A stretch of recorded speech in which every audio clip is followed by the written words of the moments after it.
죽음 이후의 세계에 대해 진지하게 생각해 본 적이 있으신가요? 많은 사람들이 이 주제를 피하고 싶어 하거나 두려워하지만 우리 모두에게는 반드시 맞이해야 할 현실입니다. 종교를 믿든 안 믿든 죽음 너머의 세계는 인류가 수천 년 동안 끊임없이 궁금해하고 탐구해온 가장 큰 미스터리 중 하나입니다.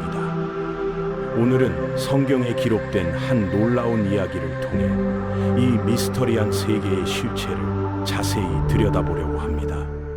몇 년 전 성경 연구 모임에 참석했을 때의 일입니다. 그날 우리는 누가복음을 함께 읽고 있었는데 예수님이 들려주신 어떤 특별한 이야기에 도달했습니다. 처음에는 평범한 비유나 교훈 이야기라고 생각했지만 읽어나갈수록 방 안의 분위기가 완전히 바뀌기 시작했습니다. 이야기가 끝날 무렵에는 모든 사람이 숨을 죽이고 있었고 평소와 달리 아무도 말을 하지 않았으며 깊은 침묵이 방 전체를 감쌌습니다. 그만큼 충격적이고 강렬하며 우리의 고정관념을 완전히 뒤바꾸는 내용이었기 때문입니다.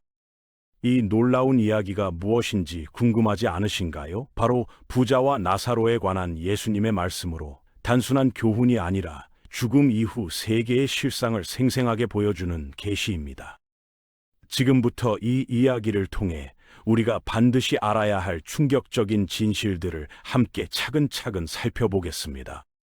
어떤 지역에 상상할 수 없을 만큼 엄청난 부자가 살고 있었습니다. 그는 왕족만이 입을 수 있는 값비싼 자주색 옷을 걸치고 최고급 세마포로 만든 속옷을 입고 다녔습니다. 매일같이 호화로운 잔치를 벌이며 세상의 모든 사치스러운 것들을 즐기며 살았고 그에게는 부족한 것이 하나도 없어 보였습니다. 반면 그의 집 대문 앞에는 나사로라는 이름의 가난한 거지가 매일 누워 있었습니다. 온몸이 상처투성이었던 나사로는 부자의 식탁에서 떨어지는 음식 찌꺼기로라도 배를 채우고 싶어 했습니다. 하지만 그조차 쉽게 얻을 수 없었고 그는 매일 굶주림과 질병, 그리고 사람들의 외면 속에서 절망적인 하루하루를 보내고 있었습니다. 들개들이 와서 그의 상처를 핥았을 정도로 나사로의 처지는 인간 이하의 비참한 상황이었습니다. 이 개들은 귀여운 애완동물이 아니라 예루살렘 거리를 떠도는 야생 개들이었습니다. 나사로에게는 돌봐줄 가족도 없었고 머물 수 있는 따뜻한 집도 없었으며 치료받을 방법이나 돈도 전혀 없었습니다.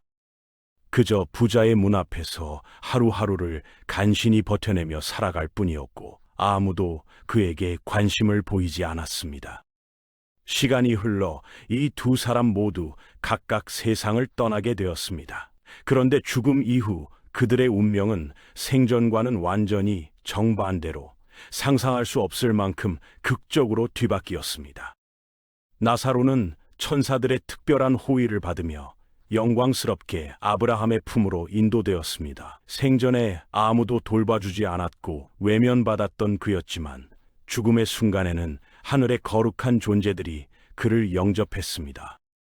부자는 어떻게 되었을까요? 그는 하데스라는 무서운 곳에 묻혀 상상할 수 없는 극심한 고통을 받게 되었습니다.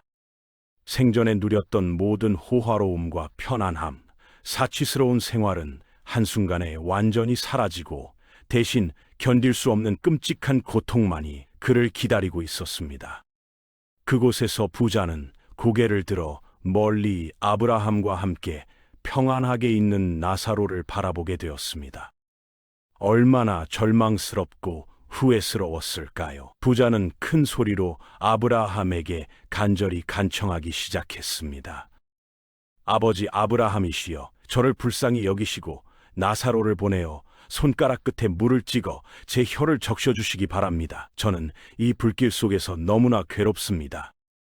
한 방울의 물조차 간절히 바라고 애원하는 모습에서 그의 고통이 얼마나 극심하고 견딜 수 없는 수준인지를 분명히 알 수 있습니다. 하지만 아브라함의 대답은 예상외로 차갑고 단호했습니다. 아들아, 네가 살아있을 때 좋은 것들을 다 누렸고 나사로는 고난만 받았다는 것을 기억해라. 이제 그는 위로를 받고 너는 고통받고 있다. 게다가 우리와 너희 사이에는 큰 구렁텅이가 있어서 여기서 너희에게 가려고 해도 갈 수 없고 거기서 우리에게 올 수도 없다. 더 놀라운 것은 부자가 자신의 상황을 포기하지 않고 계속해서 간청했다는 점입니다. 자신은 이미 늦었지만 아직 이 세상에 살아있는 형제들만큼은 구하고 싶어 했던 것입니다. 그렇다면 아버지께 간청합니다. 나사로를 제 아버지 집에 보내주십시오. 저에게는 5 형제가 있는데 그들에게 증거하여 이 고통의 장소에 오지 않게 해주십시오. 부자의 마음을 충분히 이해할 수 있지 않나요? 자신이 현재 겪고 있는 이 끔찍하고 견딜 수 없는 고통을 사랑하는 가족들이 경험하는 것만큼은 막고 싶었던 것입니다. 그런데 아브라함의 답변은 더욱 충격적이고 단호했습니다. 그들에게는 모세와 예언자들이 있으니 그들의 말을 들으면 된다. 부자는 여전히 포기하지 않고 더욱 간절히 호소했습니다. 아닙니다, 아브라함 아버지여. 만일 죽은 사람이 그들에게 가면 반드시 회개할 것입니다. 하지만 아브라함의 마지막 말씀은 더욱 무겁고 결정적이었습니다. 모세와 예언자들의 말을 듣지 않는다면 죽은 사람이 부활하여 증거해도 믿지 않을 것이다. 이 놀라운 이야기를 통해 우리는 사후 세계의 충격적이고 중요한 진실들을 여러 가지 발견하게 됩니다. 먼저 지옥이라는 곳이 실제로 존재한다는 사실입니다. 그곳은 상상 속의 장소나 은유적 표현이 아니라 죽은 사람들이 실제로 가게 되는 물리적이고 현실적인 공간이라는 것입니다. 죽음과 동시에 즉시 그곳으로 보내지며 중간 대기실이나 유예기간, 연옥 같은 것은 전혀 없다는 것도 중요한 포인트입니다. 부자가 탈출을 시도하거나 그곳을 벗어나려는 노력을 하지 않았다는 점도 우리가 주목해야 할 부분입니다. 그는 자신의 상황이 영원히 바뀌지 않을 것이라는 사실을 정확히 알고 있었고 그 현실을 받아들이고 있었던 것입니다. 아브라함과의 대화에서도 자신이 왜 그곳에 있는지 그리고 그것을 되돌릴 방법이 전혀 없다는 것을 완전히 이해하고 있었습니다. 지옥에서의 고통은 우리의 상상을 완전히 초월하는 수준입니다. 예수님께서 직접 묘사하신 것처럼 영원한 불길과 같은 고통이 끝없이 계속됩니다. 한 방울의 물도 구할 수 없을 만큼 극심한 갈증과 고통이 끊임없이 영원히 계속된다는 것은 정말 끔찍한 일입니다. 그런데 더욱 괴롭고 고통스러운 것은 생전에 사랑했던 사람들에 대한 기억이 그대로 생생히 남아있다는 점입니다. 부자는 지옥에서도 자신의 5 형제들을 분명히 기억하고 있었고 그들이 자신과 같은 길을 걷고 있다는 사실에 극도로 괴로워했습니다. 생전에 함께 즐겼던 파티와 사치스러운 생활들, 호화로운 잔치들, 그 모든 즐거웠던 기억이 이제는 오히려 더 큰 고통의 원인이 되었던 것입니다. 그들도 결국 회개하지 않으면 자신과 같은 운명을 맞게 될 것이라는 절망감이 더해져서 고통이 몇 배로 더 커졌을 것입니다. 반면 천국은 어떤 곳일까요? 나사로의 경우를 통해 살펴보면 천국 역시 실제적이고 죽음과 동시에 즉시 가게 되며 영원한 곳임을 분명히 알 수 있습니다. 한번 천국에 가면 지옥으로 갈 수 없고 다시 지구로 돌아올 수도 없으며 그곳은 영원한 안식처이자 최종 목적지인 것입니다. 생전에 질병과 가난, 외로움과 절망으로 극심한 고통을 받았던 나사로가 마침내 아브라함의 곁에서 완전한 위로를 받는 모습은 천국의 특징을 잘 보여줍니다. 그곳은 모든 고통과 슬픔, 아픔이 완전히 사라지고 영원한 평안과 기쁨, 만족을 누리는 축복의 장소입니다.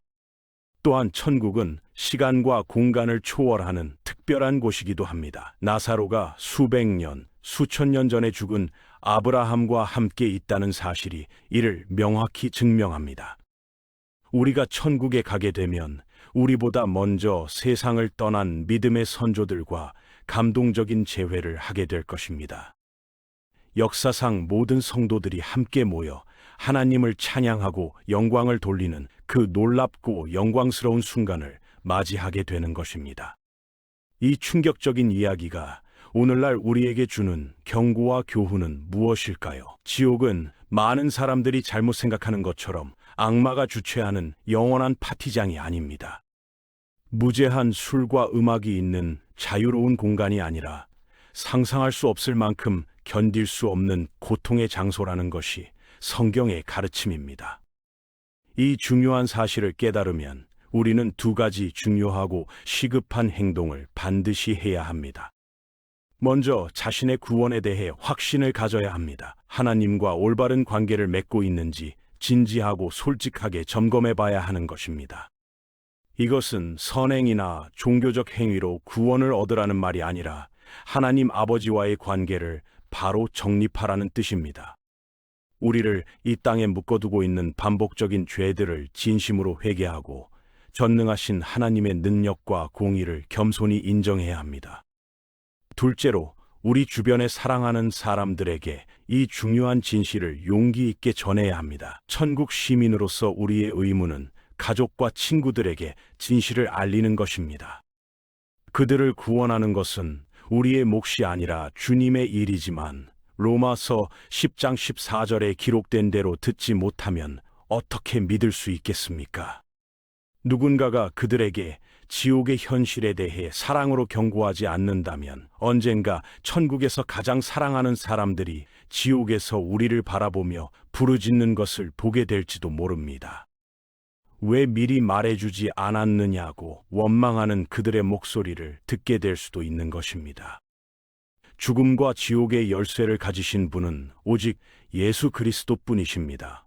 그분만이 마지막 순간에도 오늘 네가 나와 함께 낙원에 있을 것이다 라고 말씀하실 수 있는 분입니다.